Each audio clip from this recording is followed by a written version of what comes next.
नमस्कार दोस्तों, Saraswati education classes में आपका स्वागत है। और अभी अभी न्यूज़ मिल गई होगी आपको। कक्षा 10 और कक्षा 12 की परीक्षाएं, बोर्ड की परीक्षाएं वो रद्द कर दी गई है। आज हम शुरू करेंगे कक्षा 11 का सब्जेक्ट आपका मैथ। इसके अंदर देखो, सबसे पहला चैप्टर आपका चैप्टर नंबर 1, इसके अंदर समुच्चय। सबसे पहला चैप्टर क्या आपका समुच्चय, इंग्लिश में क्या बोलते हैं इसको, सेट बोलते हैं। सबसे पहले तो आपको ये पता होना चाहिए समुच्चय होता क्या है, परिभाषा पता होना चाहिए आपको। देखो इसके अंदर परिभाषा क्या रहेगी आपकी,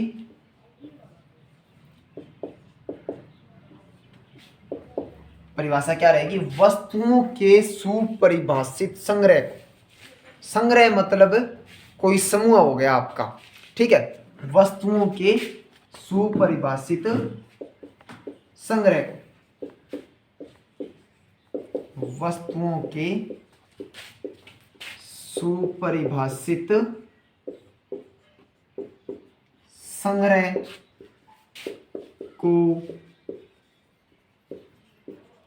समुच्चय कहते हैं। ये परिभाषा रहेगी आपकी, वस्तुओं के सुपरिभाषित संग्रह को समुच्चय कहते हैं। ये तो परिभाषा हो गई आपकी। अब आपको ये पता होना चाहिए सुपरिभाषित क्या होता है। संग्रह मतलब तो समूह हो गया आपका, सुपरिभाषित मतलब डिफाइन होना चाहिए आपका। जैसे एग्जांपल के तौर पे ले रहा हूं मैं, एक कक्षा में विद्यार्थियों की संख्या, एक कक्षा में विद्यार्थियों की संख्या, ये सुपरिभाषित आपकी। अब एक कक्षा में विद्यार्थी है, परिभाषा दे सकते हो उनकी, जैसे 30, 40, 50, 100, मतलब फिक्स विद्यार्थी हैं आपके, परिभाषा दे सकते हो उनको। वो क्या रहेंगे आपके समुच्चय की श्रेणी में आएगा। और एक जैसे पृथ्वी पर जानवरों की संख्या, पृथ्वी पर जानवरों की संख्या, ये तो समुच्चय है आपका। दूसरा एग्जांपल मैं दे रहा हूं, पृथ्वी पर जानवरों की संख्या, जानवरों की संख्या, ये कोई डिफाइन नहीं है आपका। पृथ्वी पर कितने जानवर है डिफाइन नहीं है आपके, तो ये क्या होगा, समुच्चय आपका नहीं होगा। वस्तुओं के सुपरिभाषित संग्रह को समुच्चय कहते हैं या सेट कहते हैं, और इसमें सुपरिभाषित होना चाहिए आपका। और एक कक्षा में विद्यार्थियों की संख्या ये परिभाषित है, तो ये क्या होगा आपका समुच्चय होगा। और पृथ्वी पर जानवरों की संख्या ये अपरिभाषित है, परिभाषा नहीं दे सकते कितने जानवर है, कौन कौन से, किस टाइप के, बहुत सारे हैं ये, ठीक है। तो ये क्या होगा, अपरिभाषित होगा, तो ये समुच्चय आपका नहीं होगा। अब देखो, वस्तुओं के सुपरिभाषित संग्रह को समुच्चय कहते हैं, ये परिभाषा हो गई। समुच्चय को आगे क्या है, समुच्चय को मंझले कोष्ठक में लिखा जाता है। कौन से कोष्ठक में, मंझले कोष्ठक में लिखा जाता है। और अंग्रेजी वर्णमाला के कैपिटल अक्षर से लिखा जाता है, ठीक है। और इसके आगे लिखना भी पड़ेगा आपको, अंग्रेजी वर्णमाला के कैपिटल अक्षर से लिखा जाता है। एग्जाम्पल के तौर पे मैं बोल रहा हूं, जैसे ए कोई है, ए कैपिटल अक्षर आपका, ये तो ए है, इससे लिख सकते हो आप। और मंझले ब्रैकेट में लिखना आपको, समुच्चय को हमेशा मंझले ब्रैकेट में लिखना, ये मंझला ब्रैकेट आपका, ठीक है। दोनों साइड, इस साइड ओपन, इस साइड बंद हो गया आपका। और जैसे मैं लिख रहा हूं ए बी सी डी और ई, सबसे पहले कोमा लगाना है प्रत्येक एलिमेंट के बीच। और ये क्या कहलाएंगे आपके एलिमेंट, ये क्या है, एलिमेंट मतलब अवयव, यानी ये समुच्चय आपका, ए सेट आपका। और सेट को मंझले ब्रैकेट में लिखना आपको। और ये क्या होंगे, बीच वाले वो क्या है, एलिमेंट होंगे, और बीच में कोमा लगाना है। अब एक चीज ध्यान रखना आप, ये समुच्चय है, कोई दिक्कत नहीं है, ऐसे नहीं लिख सकते आप। ए कोई सेट आपका, ए बी सी और ए वापिस, यानी एक समुच्चय में एक एलिमेंट दो बार नहीं आ सकता। इसमें देखो ए और ए दो बार है, दो बार नहीं हो सकता, तो ये आपका सेट नहीं होगा। इस सेट को आप किस तरह लिखोगे, ए बी और सी, यानी एक समुच्चय में एक एलिमेंट सिर्फ एक बार ही आएगा, ठीक है। ये तो हो गया आपका। अब देखो संख्याएं भी आपको पता होनी चाहिए कौन कौन सी संख्या होती है, जैसे पूर्णांकों का समुच्चय, पूर्ण संख्याओं का समुच्चय, वास्तविक संख्याओं का समुच्चय। सबसे पहले ये पता होना चाहिए संख्या कौन कौन सी होती है। सबसे पहले मैं लिख रहा हूं पूर्ण संख्या, पूर्ण संख्या, उसके बाद प्राकृत संख्या, उसके बाद पूर्ण संख्या कौन सी होती है, वे संख्याएं जो अपने आप में पूर्ण होती है, जैसे 0, 1, 2, 3, 4 डैश डैश आगे चलती जाएगी, ये पूर्ण संख्या है। और कोई सेट आपको, जैसे पूर्ण संख्या है, इसको किससे लिखोगे आप, ये होगी पूर्णांक संख्या आपकी,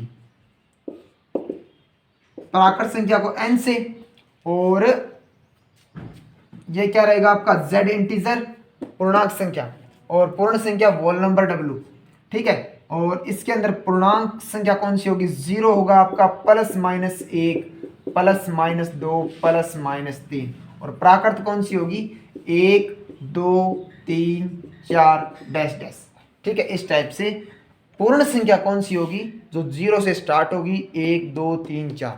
जैसे कोई क्वेश्चन मिल जाए आपको पूर्ण संख्याओं का समुच्चय, तो ये संख्याएं होंगी आपकी, ठीक है। और प्राकृत संख्याओं का n, कैपिटल N मिले आपको, तो 1, 2, 3, 4 यहाँ से 1 से स्टार्ट होगी। और इसके बाद पूर्णांक संख्या, पूर्णांक मिल जाए, z इंटीजर मिल जाए, z में बिलोंग कर रहा है कोई एलिमेंट, तो 0 +-1 +-2 +-3, इस टाइप से आगे आपको लिखना है, ठीक है। इसके बाद r को किससे लिखोगे, रियल नंबर, रियल नंबर मतलब वास्तविक संख्या, क्या होगी आपकी वास्तविक संख्या, r होगी वास्तविक संख्या। किससे डिनोट करोगे, वास्तविक संख्या को r से डिनोट करोगे। इसमें क्या होगी, टोटल संख्या आएगी आपकी, टोटल नंबर होंगे, टोटल नंबर होंगे, लेकिन इसके अंदर काल्पनिक संख्या नहीं होगी।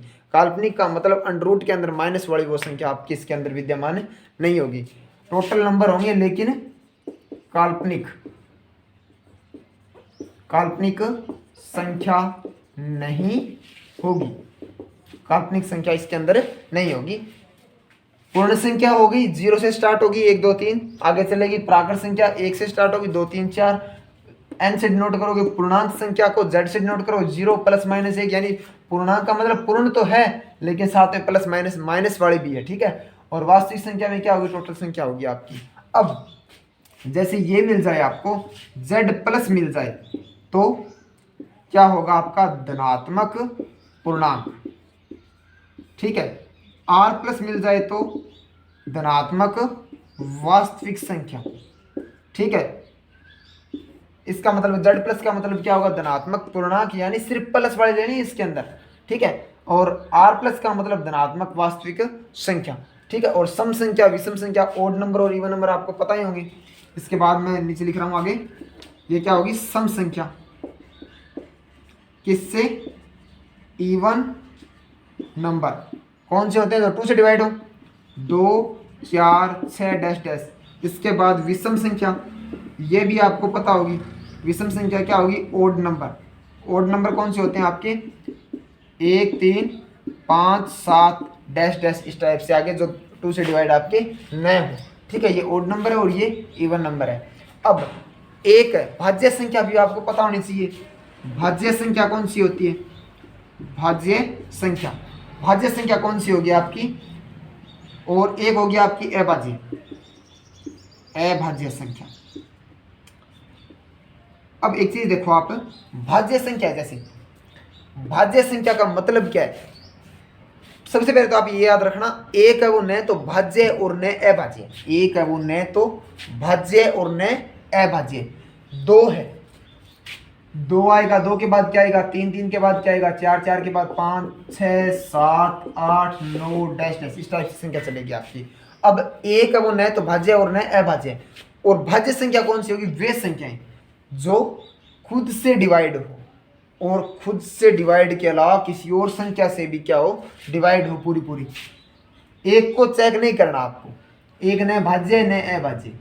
2 है, सबसे पहले क्या आपका 2 पर सिर्फ 2 का भाग जाता है, ये कौन श्रेणी में आएगी आपकी, अभाज्य। 3 पर सिर्फ 3 का जाता है, 4 पर 2 का भाग भी जाता है, 4 भाज्य होगी, 5 क्या होगी, अभाज्य, ठीक है। 6 पर 2 का भाग जाता है तो 6 भाज्य होगी। 7 अभाज्य हुई, 7 पर सिर्फ 7 का जाता है। 8 पर 2 का भाग जाता है। 9 पर भी 3 का भाग जाता है आपका, तो क्या रहेगी ये भाज्य संख्या रहेगी 9। और इसके बाद 9 के बाद क्या आएगी 12, 10 और 12 इस टाइप से ये चलेगी भाज्य संख्या। और अभाज्य 2 3 5 7, 7 के बाद क्या आएगी 11, 11 के बाद क्या आएगी 13, 13 के बाद 17, 17 के बाद 19 डैश डैश इस टाइप से ये संख्या आपकी चलेगी। ठीक है,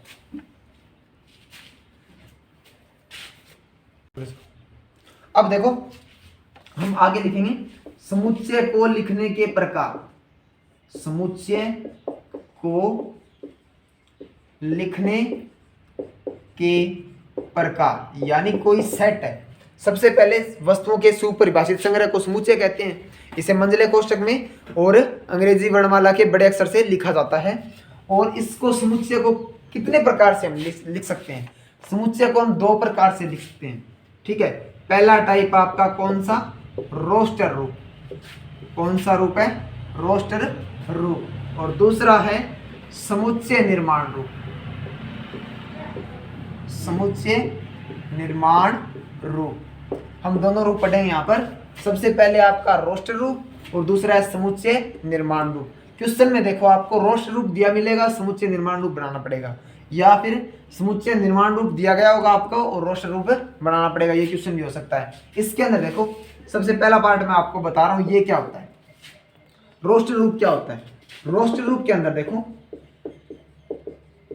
रोस्टर रूप, इसके अंदर कोई भी समुच्चय है उसके प्रत्येक एलिमेंट के बीच कोमा का साइन लगा के मंझले कोष्ठक में लिखा जाता है। ठीक है, लिखोगे समुच्चय को, समुच्चय के प्रत्येक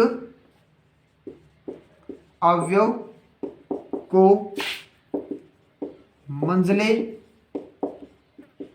कोष्ठक में कोमा लगाकर लिखना रोस्टर रूप कहलाता है। यानी समुच्चय के प्रत्येक अवयव को मंझले कोष्ठक में कोमा लगाकर लिखना क्या कहलाता है? आपका रोस्टर रूप कहलाता है। जैसे ये मैं बोल रहा हूं, मान लिया आपने 1 2 3 4 5 डैश डैश ये ले लिया आपने। ठीक है, मंझले कोष्ठक में लिख दिया और प्रत्येक एलिमेंट के बीच कोमा है। अनंत तक जा सकता है, कोई दिक्कत नहीं है आपकी, ये अपरिमित होगा। वैसे 1 2 3 4 5 डैश डैश इस टाइप से आप इसको, कौन सा रूप है ये? रोस्टर रूप है। रोस्टर रूप में आप लिख सकते हो। ठीक है, और इसी को मैं कौन से रूप में लिखूं? समुच्चय निर्माण रूप में। ठीक है, दूसरा रूप कौन सा आपका? समुच्चय निर्माण रूप। इसमें देखो, इसमें आपको कोई विशेष कंडीशन दी मिलेगी। ठीक है, यानी कोई प्रतिबंध दिया मिलेगा आपको, उसके हिसाब से लिखना है। ठीक है, इसमें क्या होगा आपका? लिखोगे समुच्चय के प्रत्येक, या समुच्चय को, इस रूप में क्या होगा? समुच्चय को, परिभाषा लिख लेना आप, समुच्चय को किसी विशिष्ट प्रतिबंध से हम लिखते हैं। समुच्चय को किसी विशिष्ट प्रतिबंध से हम लिखते हैं। इसी का एग्जांपल ले रहा हूं मैं, ये ऊपर वाला सेमी, ये कौन सा रूप आपका? रोस्ट रूप है। कोमा लगा के लिख दिया प्रत्येक एलिमेंट को आपने। इसमें देखो आप एक्स लगा दिया यहां पर, और कोमा आगे क्या कंडीशन रहेगी आपकी? इसकी कंडीशन लिखनी है एक्स की। एक्स का मान क्या क्या उठ सकता है आपका? एक्स का मान देखो 1 2 3 4 5 डैश डैश तक, आगे तक है। मतलब एक्स एक कौन सी संख्या है? प्राकृत संख्या है। अब देखो ये और ये सेमी सेट है। ये कौन सा रूप आपका? कोमा लगा के लिख दिया आपने, तो कौन सा रूप हो गया आपका? कौन सा रूप हो गया? रोस्टर रूप हो गया। और समुच्चय निर्माण रूप में इसमें आपको कोई विशिष्ट प्रतिबंध दिया गया है। क्या विशिष्ट प्रतिबंध? क्या आपका? एक्स एक प्राकृत संख्या है। अब प्राकृत संख्या कौन सी होती है, 1 2 3 4 5 डैश से आगे चलेगी वो, उसको लिख दिया आपने एक्स से। ये कौन सा रूप हो गया आपका, समुच्चय निर्माण रूप। अब देखो हम शुरू करने जा रहे हैं चैप्टर नंबर 1.1, पहले चैप्टर का 1.1 एक्सरसाइज आपकी, इसके अंदर क्वेश्चन नंबर 1 है, उसका पहला पार्ट है। इसमें क्या बोल रखा है इसने आपको, निम्नलिखित में से कौन से समुच्चय हैं, अपने उत्तर का औचित्य बताइए। क्या बोल रहा है ये, निम्नलिखित में से कौन से समुच्चय हैं, अपने उत्तर का औचित्य बताइए। सबसे पहला पॉइंट आपका, जे अक्षर से प्रारंभ होने वाले वर्ष के सभी महीनों का संग्रह। अब समुच्चय की परिभाषा क्या थी आपकी, समुच्चय की परिभाषा थी आपकी वस्तुओं के सुपरिभाषित संग्रह को, मतलब परिभाषित होना चाहिए, परिभाषित है आपका तो समुच्चय है, परिभाषित नहीं है तो समुच्चय नहीं है। यहाँ पर देखो पहला पॉइंट क्या है इसका, जे अक्षर से प्रारंभ होने वाले वर्ष के सभी महीनों का संग्रह। अब देखो आप जे अक्षर से कौन कौन से, ए सेट ले रहा हूं मैं अपनी तरफ से, जे अक्षर से कौन सा होगा, पहले सबसे पहले होगा जनवरी, उसके बाद फरवरी एफ से होगा, मार्च एम से, अप्रैल ए से, मई एम से और जून, उसके बाद क्या होगा जुलाई, उसके बाद अगस्त भी नहीं होगा, नवंबर भी नहीं होगा, सितंबर भी, अगस्त नवंबर सितंबर, अक्टूबर भी नहीं होगा, नवंबर भी नहीं होगा, दिसंबर भी नहीं होगा। यानी 3 ही एलिमेंट है इसके अंदर, जनवरी जून जुलाई, ठीक है, जनवरी फरवरी मार्च अप्रैल मई जून जुलाई अगस्त सितंबर अक्टूबर नवंबर और दिसंबर। इसमें सिर्फ जे से 3 स्टार्ट हो रहे हैं। अब देखो ये परिभाषित आपका फिक्स है, यानी जे से प्रारंभ होने वाले शब्द वो क्या आपके फिक्स है, यहाँ पर जनवरी जून जुलाई फिक्स है, तो ये क्या होगा आपका समुच्चय होगा, समुच्चय होगा। यानी इसकी परिभाषा दे सकते हो आप, कौन कौन सी है, जनवरी जून जुलाई है, ठीक है, ये क्या होगा समुच्चय होगा। अब देखो सेकंड पार्ट, सेकंड में ये क्या बोल रहा है, भारत के 10 सबसे अधिक प्रतिभाशाली लेखकों का संग्रह। 10 प्रतिभाशाली लेखक का संग्रह, लेखकों का संग्रह ये बोल रहे हैं। अब देखो इसके अंदर 10 प्रतिभाशाली लेखकों का संग्रह, भारत में बहुत सारे लेखक है और उनमें से किसी को भी प्रतिभाशाली बताया नहीं गया, ठीक है, तो ये समुच्चय आपका नहीं होगा, यानी ये परिभाषा नहीं दे सकते इसकी आप, समुच्चय नहीं होगा, ठीक है। अब देखो 3 नंबर पॉइंट, विश्व के सर्वश्रेष्ठ 11 बल्लेबाजों का संग्रह। सर्वश्रेष्ठ 11 बल्लेबाजों का संग्रह, ये भी समुच्चय नहीं होगा, समुच्चय नहीं है, यानी सेट नहीं है आपका। ये क्यों नहीं है, क्योंकि आपके पास बल्लेबाज फिक्स नहीं है, ये सर्वश्रेष्ठ ही है, ठीक है। इसके बाद आपकी कक्षा के सभी बालकों का संग्रह, आपकी कक्षा के सभी बालकों का संग्रह, इसमें देखो ये सेट होगा आपका। क्यों होगा आपका, कक्षा के सभी बालक हैं, ठीक है, वो फिक्स है अपने आप में, डिफाइन है, कक्षा में फिक्स है, आपके 50 बालक हैं तो वो 50 ही है, ठीक है, तो वो क्या होगा आपका सेट होगा, परिभाषित है ये। इसके बाद 4 नंबर आपका, 5 नंबर 100 से कम सभी प्राकृत संख्याओं का संग्रह। 100 से कम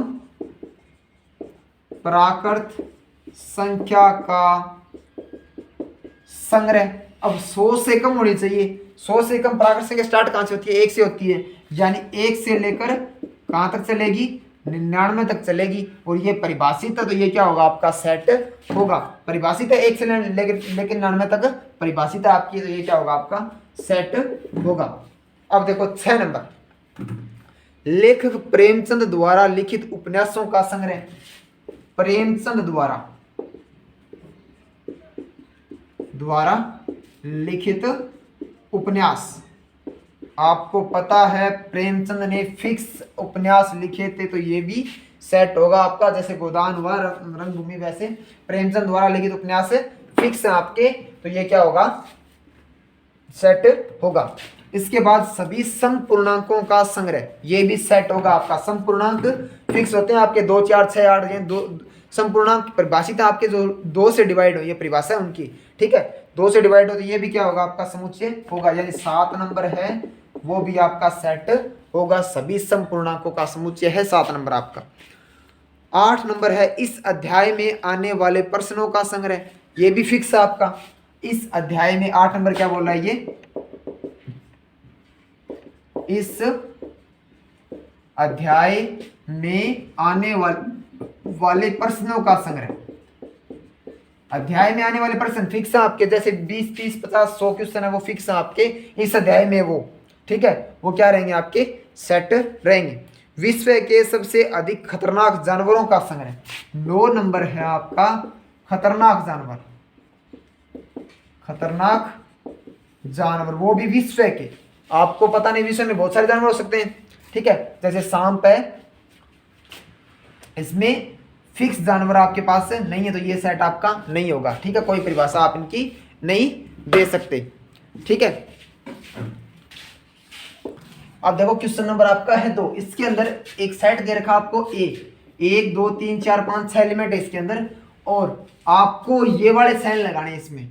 अब आपको मैंने बताया नहीं पीछे, अब बता रहा हूं मैं आपको, ये बिलोंग्स टू ए, ये और ये क्या आपका नोट बिलोंग्स टू, इसको क्या बोलोगे बिलोंग्स टू, और ये नोट बिलोंग्स टू। इसका मतलब क्या है, जैसे एग्जांपल के तौर पे बता रहा हूं मैं आपको, ए सेट है, इसके अंदर एलिमेंट आपके 0 2 4 एलिमेंट है, 0 2 और 4। अब 0 है, एक ले लिया, 2 ले लिया और 4 ले लिया, ए सेट आपका, और ये साइन लगाने हैं आपको। नोट बिलोंग्स टू का मतलब, बिलोंग्स टू का मतलब होता है विद्यमान होना, और नोट बिलोंग्स टू का मतलब है विद्यमान नहीं होना। नोट बिलोंग्स टू का मतलब है विद्यमान नहीं होना, ठीक है, और बिलोंग्स टू का मतलब विद्यमान होना, ठीक है। नोट बिलोंग्स टू मतलब विद्यमान नहीं होना, और बिलोंग्स टू मतलब विद्यमान होना। ए सेट आपका 0 2 4, सबसे पहले 0 इसके अंदर बिलोंग कर रहा है, बिलोंग बोलो इसको, 0 इसके ए के अंदर बिलोंग कर रहा है क्या, बिलोंग मतलब विद्यमान है क्या, चेक करो आप, 0 इसके अंदर है, 0 भी अपने आप में एक एलिमेंट है, ठीक है, ये बिलोंग कर रहा है तो ये साइन लगेगा आपका बिलोंग्स टू का। एक इसके अंदर है क्या, एक सेट ए के अंदर नहीं है आपका, तो ये क्या होगा note belongs to, belongs to है ये नोट हो गया आपका, क्रॉस कर दिया इसको, ठीक है। 2 है, ए के अंदर है क्या, बिलोंग कर रहा है आपका, तो ये बिलोंग्स टू है। 4 है, 4 भी इसके अंदर बिलोंग कर रहा है आपका, तो ये भी क्या होगा बिलोंग्स टू होगा आपका, ठीक है। अब देखो इसी टाइप से ये क्वेश्चन आपका क्वेश्चन नंबर 2 है, रिक्तस्थान में ए सेट दे रखा आपको, रिक्तस्थान में ये साइन लगाने हैं आपको बिलोंग्स टू और नॉट बिलोंग्स टू। इसमें देखो सबसे पहला पार्ट आपका 5 ए के अंदर बिलोंग कर रहा है क्या, देखो चेक करो, ए के अंदर 5 है आपका, तो ये बिलोंग कर रहा है। इसके बाद 8 इसके अंदर बिलोंग कर रहा है, नहीं कर रहा है, इसके अंदर नहीं है 8, तो ये क्या होगा नोट बिलोंग्स टू। 0 इसके अंदर है क्या, 0 भी इसके अंदर एलिमेंट नहीं है आपका, तो ये भी नोट बिलोंग्स टू। 4 है, 4 इसके अंदर बिलोंग कर रहा है आपका इसके अंदर, तो ये बिलोंग्स टू। 2 है, 2 भी इसके अंदर बिलोंग कर रहा आपका, तो ये भी बिलोंग्स टू। और 10 है, 10 इसके अंदर नहीं है, तो ये क्या होगा आपका नोट बिलोंग्स टू, ठीक है। 10 इसके अंदर नहीं है तो नोट बिलोंग्स टू, 2 इसके अंदर है तो बिलोंग्स टू, 4 इसके अंदर भी है तो बिलोंग्स टू, और 0 इसके अंदर नहीं है तो नोट बिलोंग्स टू, 8 भी नहीं है तो नोट बिलोंग्स टू, और 5 इसके अंदर है तो सिर्फ बिलोंग्स टू। अब देखो क्वेश्चन नंबर 3 है, इसको आपको रोस्टर रूप में चेंज करना है, ठीक है। समुच्चय निर्माण रूप आपको दे रखे हैं, रोस्टर रूप में चेंज करना है। पहला पार्ट है क्वेश्चन नंबर 3 का, पहला पार्ट है ए सेट आपका, x है वो x एक पूर्णांक संख्या है। अब आपको मैंने बताई भी थी पीछे, पूर्णांक कौन सी होती है, पूर्ण कौन सी होती है, प्राकृत कौन सी होती है, अभाज्य कौन सी है, भाज्य कौन सी है, ठीक है। पूर्णांक है जो -3 से लेकर 7 तक है, और x का मान है वो क्या है, -3 से तो बड़ा है और 7 से छोटा है। यानी देखो ये कौन सा रूप है आपका, समुच्चय निर्माण रूप है। कौन सा रूप है, समुच्चय निर्माण रूप है। किस रूप में चेंज करना है आपको, रोस्टर रूप में चेंज करना है। कौन सा रूप है, रोस्टर रूप। ए सेट को पहला पार्ट कर रहा हूं मैं, ए सेट को लिख रहा हूं मैं। ए सेट को देखो, एक्स एक्स एक पूर्णांक संख्या, पूर्णांक मतलब 0 +- 1 +- 2 +- 3 +- 4 +- 5 ऐसे चलती जाएगी। -3 एक्स का मान -3 से बड़ा है और 7 से क्या है, छोटा। -3 से बड़ी संख्या -2 -1 0 1 2 3 4 5 और 6, यानी x का मान है वो -3 से बड़ा है और पूर्णांक है 7 में, और 7 से क्या छोटा है, 7 से छोटा है, चेक करो चाहे 1 2 3 4 5 6 तक ऐसे। अब सेकंड पार्ट देखो, सेकंड बी सेट आपका x x संख्या 6 से कम एक प्राकृत संख्या है। अब आपको पता होनी चाहिए प्राकृत संख्या कौन सी होती है, वे संख्याएं जो 1 2 3 से आगे स्टार्ट हो या फिर पूरी पूरी गिनी जा सके। यानी बी सेट है ये, कौन सा होगा आपका, प्राकृत संख्या कौन सी होती है, 1 उसके बाद 2 उसके बाद 3 उसके बाद 4 उसके बाद क्या आएगा 5। ये क्या बोल रहा है, 6 से कम है, 6 से कम है, 6 के बराबर नहीं दे रखी आपको, यानी सिर्फ 6 तक संख्याएं होगी आपकी। अब सी सेट आपका तीसरा पॉइंट है, रोस्टर रूप में चेंज कर रहे हो आप इनको, ठीक है। x x दो अंकों की ऐसी प्राकृत संख्या, प्राकृत का मतलब सिर्फ प्लस की आपकी, ठीक है, 1 से स्टार्ट है, जिनके 2 अंकों के साथ में, जिनके अंकों का योग 8 है। अब अंकों का योग भी 8 होना चाहिए। अंकों का योग 8 कैसे होगा, देखो जैसे मैं पहली संख्या ले ली 1, 1 के बाद क्या आएगा 7, तो 7 और 1 8। पहली संख्या ले ली मैंने 1, तो उसके बाद 7 आएगा, 17 हो गई। 2 2 के साथ क्या होना पड़ेगा 6, 3 के साथ क्या होना पड़ेगा 5, 8 हो रहा है ना योग उनका, और 4 के साथ 4, 5 के साथ 3, 6 के साथ 2 और 7 के साथ 1। इनका अंकों का योग 8 हो रहा है आपका, चेक करो चाहे, ठीक है। 2 अंकों की संख्या भी है ये, ठीक है, और प्राकृत संख्या भी है, ठीक है। यही आपको बोल रहा है, ये कौन सा रूप आपका, रोस्टर रूप है। 4 नंबर पार्ट है डी। डी में क्या बोल रहा है ये, x x एक अभाज्य संख्या है जो 60 की भाजक है। मतलब अभाज्य संख्या है जो 60 पर जिसका भाग जाए। अब अभाज्य संख्या कौन कौन सी, दोबारा लिख देता हूं मैं एक बार। सबसे पहले होगी 2, 2 के बाद 3, 3 के बाद 5, 5 के बाद 7, 7 के बाद 11, 11 के बाद 13, 13 के बाद 17, 17 के बाद 19, 19 के बाद 23, 23 के बाद होगी 29, 29 के बाद 31, इस टाइप से चलती जाएगी आपकी। अब इन संख्याओं में से 2 3 5 7, इन संख्याओं में से 2 3 5 7 11 13 17 में से 60 पर भाग जाना चाहिए इन संख्याओं का। तो 60 पर 2 का भाग जा रहा है आपका, 2 आएगा इसके अंदर। 3 का भाग भी जा रहा है तो 3 भी आएगा, 5 का भाग भी जा रहा है तो 5 भी आएगा, आगे 11 17 13 और किसी का भाग नहीं जा रहा आपका, तो सिर्फ संख्या कौन सी आएगी आपकी, अभाज्य संख्या होगी जो 2 3 5 है, जो 60 की क्या एक पूर्णतः भाजक है, मतलब 60 को ये पूरा पूरा डिवाइड कर रही है। आगे है ट्रिग्नोमेट्री शब्द के अक्षरों का समूह, 5 नंबर ई सेट आपका ट्रिग्नोमेट्री। ट्रिग्नोमेट्री, अब याद रखना कोई भी सेट है उसके अंदर एक एलिमेंट को सिर्फ एक बार ही लिखना। कोई भी सेट है उसके अंदर एक एलिमेंट को सिर्फ एक बार लिखना है। ट्रिग्नोमेट्री में देखो सबसे पहले मैं लिख रहा हूँ टी, टी लिख दिया, उसके बाद कोमा लगा दिया, रोस्टर रूप है कोमा लगाना आपको। आर लिख दिया, आर को भी एक बार लिख दिया, ठीक है, आर भी लिख दिया। आर के बाद क्या लिख रहा हूँ मैं, आई लिख रहा हूँ, आई भी लिख दिया, ठीक है, कोई डबल नहीं हुआ। अभी एक बार जी लिखना है तो ये जी को भी लिख दिया मैंने, कोमा। जी के बाद ओ लिखना है, ओ भी लिख दिया मैंने। ओ के बाद एन लिखना है, एन भी लिख दिया। अब वापस क्या आ गया आपका, ओ आ गया, तो ये ओ आपका नहीं आएगा क्योंकि एक बार आ चुका है। आगे क्या लिखना है, एम लिखना है, एम लिख दिया। एम के बाद ई लिखना है, ई पीछे नहीं है आपका तो ई भी लिख दिया दोबारा। उसके बाद क्या आपका टी और वाई और रह गई। टी सबसे पहले आ गया टी आपका, तो ये नहीं लिखना आपको, और वाई रह गया लास्ट के अंदर, तो ये वाई लिख दिया आपने। ये क्या हो गया आपका रोस्ट रूप हो गया, किसका, ट्रिग्नोमेट्री शब्द के अक्षरों का रोस्ट रूप हो गया। लास्ट के अंदर छठा पार्ट आपका, लास्ट पार्ट है जो 6 नंबर, बेटर शब्द के सभी अक्षरों का समूह है। रोस्ट रूप में चेंज करो इसको, देखो एफ सेट आपका, ये कौन सा सेट है, एफ सेट। इसके अंदर एक एलिमेंट को सिर्फ एक बार, सबसे पहला कौन सा है, बी, तो बी को लिख दिया। उसके बाद क्या है इसके अंदर, ई है आपका, ई को लिख दिया। ई के बाद क्या आपका, टी 2 बार है, तो एक एलिमेंट को सिर्फ एक बार लिखना आपको, तो टी। टी के बाद क्या आपका ई, लेकिन ई पहले लिख चुके हो आप, बाद में क्या आर, तो लास्ट में क्या लिख दिया आपने, आर। इस प्रकार आप क्वेश्चन नंबर 3 उसके सभी पार्टों को रोस्ट रूप में लिख सकते हो। ठीक है, चलो अब देखो क्वेश्चन नंबर 4 है। इसको आप, इसमें आपको रोस्ट रूप दे रखा है, ठीक है, और कौन से रूप में चेंज करना है, समुच्चय निर्माण रूप में। पहला पार्ट कर रहा हूं मैं, यहां से देखो एलिमेंट कौन कौन सी इसके अंदर, 3 है, 3 के बाद क्या 6, 6 के बाद क्या है 9, 9 के बाद क्या है 12।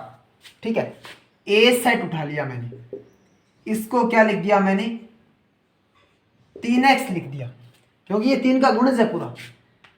ठीक है, 3 का पूरा गुणज है।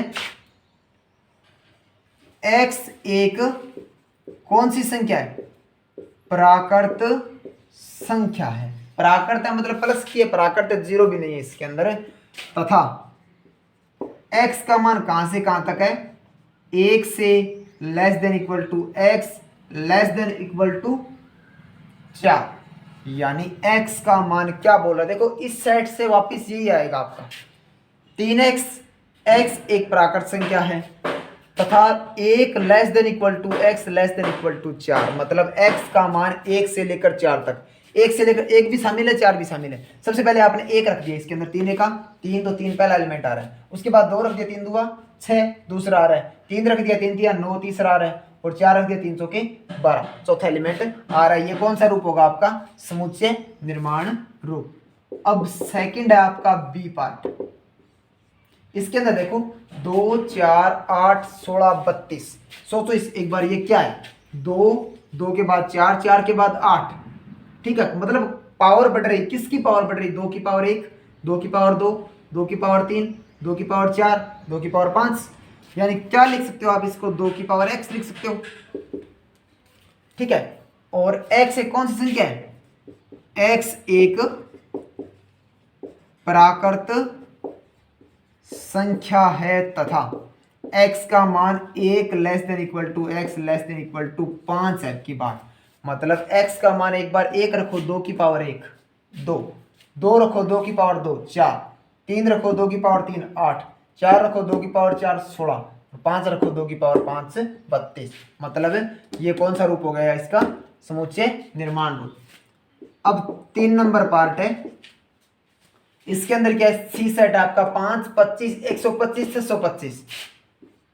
इसको भी सोचो आप, 5 की पावर 1 5 होता है, 5 की पावर 2 25, 5 की पावर 3 125, यानी इसको क्या लिख सकते हो आप, 5 की पावर x, और x एक कौन सी संख्या है, प्राकृत संख्या है, तथा x का मान कहां तक चल रहा है, 5 की पावर 1 भी चल रही है, 5 की पावर 2 भी आ रही है, 5 की पावर 3 भी आ रही है, 5 की पावर 4 5 की पावर 4 तक आ रहा है, यानी x का मान 1 less than equal to x less than equal to 4, यानी x का मान है वो 1 से तो बड़ा है 4 से छोटा है और दोनों के बराबर भी है, यानी 1 2 3 4 प्राकृत संख्या भी है साथ में।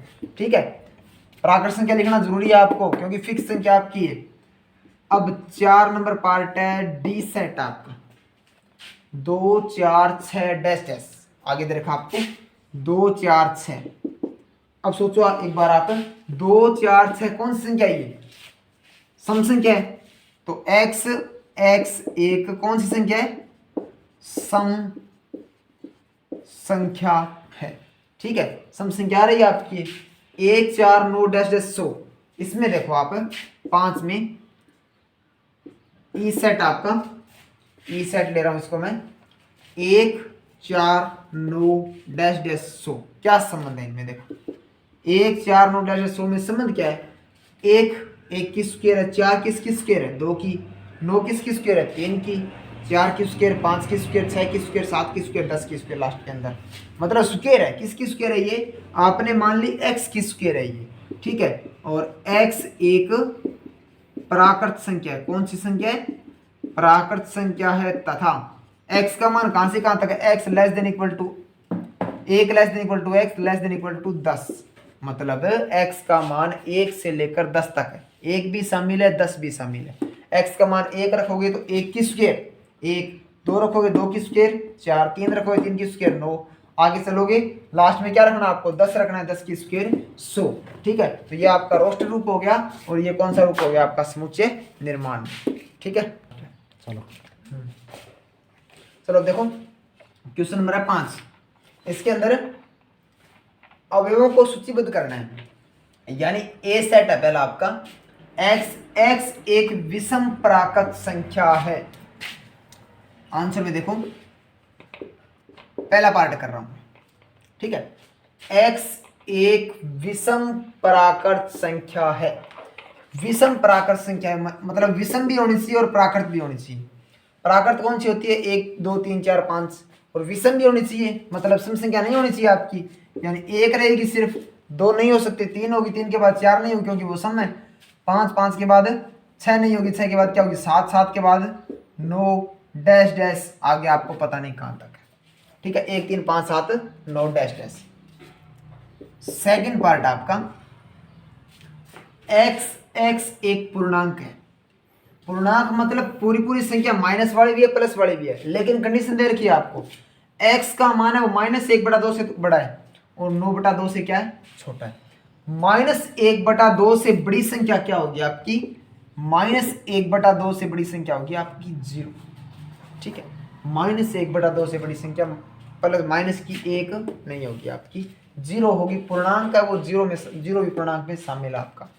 0 के बाद 9/2 से छोटी, 9/2 मतलब 4.5 हो गया, मतलब 4.5 से छोटी, यानी 4.5 से छोटी संख्या कौन कौन सी होगी? 1 भी होगी, 2 भी होगी, 3 भी होगी, 4 भी होगी, ये पूर्ण संख्या होगी आपकी। -1/2 से बड़ी, 9/2 से छोटी, ये दोनों शामिल नहीं है, पूर्णांक संख्या है तो पूरी संख्या आप लिख सकते हो इनको। 3 नंबर पार्ट आपका सी सेट आपका। इसके अंदर देखो x एक पूर्णांक है, x² less than equal to 4, x² का मान 4 से छोटा होना चाहिए और पूर्णांक भी है। अब पूर्णांक कौन कौन से होते हैं आपके? 0 +-1 +-2 +-3 +-4, आगे चलते जाएंगे। 0 की स्क्वायर 0 ही होती है, वो 4 से छोटी है, कोई दिक्कत नहीं है, स्क्वायर छोटी होनी चाहिए x की। 1 की स्क्वायर भी 1 होती है, वो भी छोटी है। -1 की स्क्वायर भी 1 होती है, वो भी छोटी है। +2 की स्क्वायर भी 4 से छोटी है, इक्वल टू भी दे रखा है, बराबर है, कोई दिक्कत नहीं, उठा सकते हो इनको। -2 की स्क्वायर भी 4 होती है, ये भी आपने उठा सकते हो। अब देखो सबसे पहले क्या होगा आपका? -2 होगा, क्योंकि -2 की स्क्वायर 4 के इक्वल होती है, उठा सकते हो यहाँ से। उसके बाद क्या होगा आपका? -1 होगा, -1 है वो, -1 की स्क्वायर कितनी है? 1 होती है, 1 4 से छोटी है। उसके बाद 0 होगा, 0 के बाद 1, 1 के बाद क्या होगा? 2, क्योंकि 1 की स्क्वायर भी 4 से छोटी है और 2 की स्क्वायर 4 के इक्वल है, तो यहाँ से आप ये मान उठा सकते हो। -2 -1 0 1 2, सिर्फ 0 1 2 मत लिख देना आप, क्योंकि पूर्णांक संख्या दे रखी है, माइनस वाली भी आपके साथ में होगी, ठीक है। अब देखो पॉइंट नंबर आपका है 4, इसमें क्या बोल रहा है आपको? ये डी x लोयल शब्द का एक अक्षर है, तो डी सेट है। रोस्टर रूप में क्या लिखना पड़ता है आपको? प्रत्येक एलिमेंट को कोमा लगाकर अलग अलग लिखना पड़ता है। सबसे पहला अक्षर कौन सा आपका? एल के बाद क्या आपका? ओ, कोमा को वाई के, ओ के बाद क्या? वाई के बाद क्या है? ए, और ए के बाद वापिस एल है, लेकिन एल को दोबारा आप नहीं लिख सकते, तो क्या रहेगा आपका? LOYA, ठीक है। ये चौथा क्वेश्चन होगा आपका। और 5वां है आपका ई सेट है। x वर्ष का एक महीना है जिसमें 31 दिन नहीं होते। अब 31 दिन वाले 31 दिन नहीं होते। एक्स वर्ष का एक महीना है जिसमें 31 दिन नहीं होते। अब चेक करो आप, मैं लिख रहा हूँ जनवरी, उसके बाद फरवरी, उसके बाद मार्च, अप्रैल, मई, जून, जुलाई, उसके बाद अगस्त, सितंबर, अक्टूबर और नवंबर और लास्ट में दिसंबर। इसमें देखो 31 दिन वाला महीना नहीं चाहिए आपको। जनवरी में 31 दिन होते हैं तो ये नहीं होगा, फरवरी में नहीं होते तो ये होगा आपका, मार्च में होते हैं तो ये नहीं होगा, अप्रैल में नहीं होते, ठीक है, तो ये भी होगा, ठीक है। इसमें देखो सेट बोल रहा हूं मैं, इसमें 31 दिन है तो ये सेट के अंदर शामिल नहीं होगा, इसमें 31 दिन है ये भी नहीं होगा। अप्रैल होगा, अप्रैल के बाद मई है, मई में 31 दिन होते हैं तो ये भी सेट के अंदर शामिल नहीं होगा। जून में नहीं होते तो ये शामिल होगा। जुलाई है, जुलाई में 31 दिन होते हैं ये भी नहीं होगा। अगस्त में भी 31 होते हैं और सितंबर में ये शामिल होगा। अक्टूबर नहीं होगा, नवंबर होगा और दिसंबर शामिल नहीं होगा। देखो जनवरी है, सबसे पहले जनवरी के बाद जनवरी में 31 दिन होते हैं, इसमें 31 हैं, मार्च में भी 31 हैं और मार्च के बाद मई में भी 31 हैं, उसके बाद जुलाई में भी 31 है, अगस्त में भी 31 है, अक्टूबर में भी 31 है और लास्ट में दिसंबर में भी 31 है, ठीक है। तो यानी इसमें कौन कौन से शामिल होंगे? फरवरी होगा आपका एक, तो उसके बाद मार्च होगा और मार्च के बाद मार्च नहीं होगा इसमें। मार्च के बाद होगा फरवरी के बाद क्या होगा? अप्रैल होगा सिर्फ। अप्रैल के बाद क्या होगा? जून के बाद सितंबर और सितंबर के बाद क्या होगा आपका? नवंबर, ठीक है। यानी 1 2 3 4 5 ही महीने शामिल होंगे सिर्फ। और लास्ट आपका एक्स अंग्रेजी वर्णमाला का एक व्यंजन है जो के से पहले आता है, ठीक है, के से पहले आता है। एब्सेंट ले लिया आपने। अंग्रेजी वर्णमाला का एक व्यंजन है, स्वर नहीं है। अंग्रेजी वर्णमाला में स्वर कौन से होते हैं आपके? ए, ई, आई, ओ, यू, ये स्वर होते हैं आपके, ठीक है, ए, ई, आई, ओ, यू। अब के से पहले आना चाहिए और ए, ई, आई, ओ, यू में से शामिल नहीं होना चाहिए आपका। तो सबसे पहले ए ही आता है अंग्रेजी वर्णमाला में, ये शामिल नहीं होना चाहिए। व्यंजन बोल रहा है सिर्फ ये, एक तो व्यंजन होना चाहिए और के से पहले होना चाहिए, मतलब स्वर नहीं होना चाहिए। ए नहीं होगा, ए के बाद क्या आएगा? बी होगा, सी होगा, डी होगा, ई नहीं होगा क्योंकि ये क्या एक स्वर हो गया। बी, सी, डी, ई भी नहीं होगा। उसके बाद एफ, जी, एच, आई नहीं होगा क्योंकि एक स्वर है। आई के बाद जे और जे के बाद होगा आपका के शामिल नहीं हो सकता आपका क्योंकि के से पहले आता है, ये बोल रखा है इसने। यानी अंग्रेजी वर्णमाला का एक व्यंजन है साथ में ये, ठीक है, और साथ में क्या है? के से पहले आते हैं तो ये क्या होंगे? इनके रोस्ट रूप में आप इस प्रकार इसको लिख सकते हो, ठीक है। अब देखो क्वेश्चन नंबर आपका 6, लास्ट क्वेश्चन एक्सरसाइज का।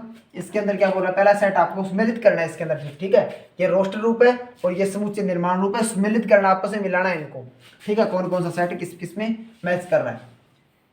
सबसे पहला सेट आपका 1 2 3 6, 2 3 है। उसके बाद मैथ है, MATHEICS है। उसके बाद 1 3 5 7 9 है। इसमें देखो x एक अभाज्य संख्या है और 6 की भाजक है। क्या बोल रहा है? 6 की भाजक मतलब 6 पर भाग जाता है। 6 पर भाग किसका जाता है? 2 का जाता है, 3 का जाता है, 6 का जाता है, ठीक है। और साथ में क्या बोल रहा है? अभाज्य संख्या। कौन सी संख्या है? अभाज्य संख्या। अभाज्य मतलब 6 तो भाज्य है, 6 शामिल नहीं होगा। यानी सिर्फ क्या है इसके अंदर? 2 3 है। अब 2 3 देखो कौन से सेट में है?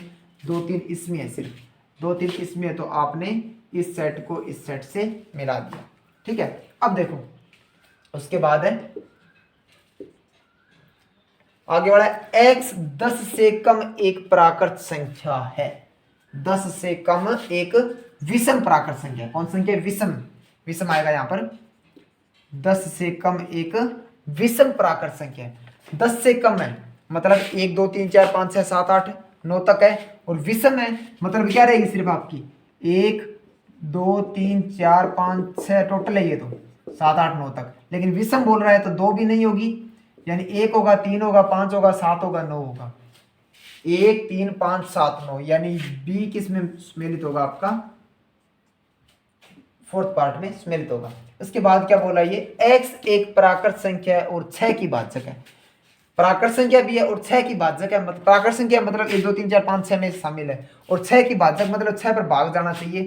तो 6 पर 2 का भाग जाता है, उसके बाद 3 का जाता है, उसके बाद 6 का जाता है। 2 3 6 पर 6 पर सिर्फ 2 3 6 का ही भाग जाता है, एक का आपको चेक नहीं करना। यानी जो पहला पार्ट है वो किस में सम्मिलित होगा? आपका सी पार्ट में सम्मिलित होगा। अब शेष कौन सा रह गया? लास्ट पार्ट है ये एक्स। एक्स एक मैथमेटिक्स शब्द के अक्षर का समूह है। इसमें देखो मैच करवाओ, ये सेम मैच हो रहा है। एम के बाद ए के बाद टी के बाद एच के बाद ई के बाद एम दोबारा हो गया, पीछे लिख दिया आपने एम, ए भी दोबारा हो गया, ए के बाद टी भी दोबारा हो गया, उसके बाद आई के बाद सी के बाद एस। यानी ये सम्मिलित हो रहा आपका कौन सा पार्ट है? ये थर्ड पार्ट है, वो डी में सम्मिलित हो रहा है। लास्ट में ये ऐसे भी लिख सकते हो आप आंसर में। फर्स्ट पार्ट है वो किस में सम्मिलित हो रहा है? आपका फर्स्ट पार्ट हो रहा है सी में। सेकंड पार्ट है वो किस में सम्मिलित हो रहा है? ए में। सेकंड पार्ट है वो किस में? ए में। और तीसरा पार्ट है वो किस में सम्मिलित हो रहा है? तीसरा पार्ट हो रहा है डी में। डी में सम्मिलित हो रहा है आपका। और लास्ट है चौथा पार्ट है आपका। चौथा पार्ट कौन सा है? ये किस में सम्मिलित हो रहा है? आपका बी में सम्मिलित हो रहा है। तो इस प्रकार भी आप इसका आंसर लिख सकते हो। एक्सरसाइज 1.1 का वो आज कंप्लीट हो गई है। आगे वाले एक्सरसाइज हम आगे वाली क्लास में करेंगे। धन्यवाद।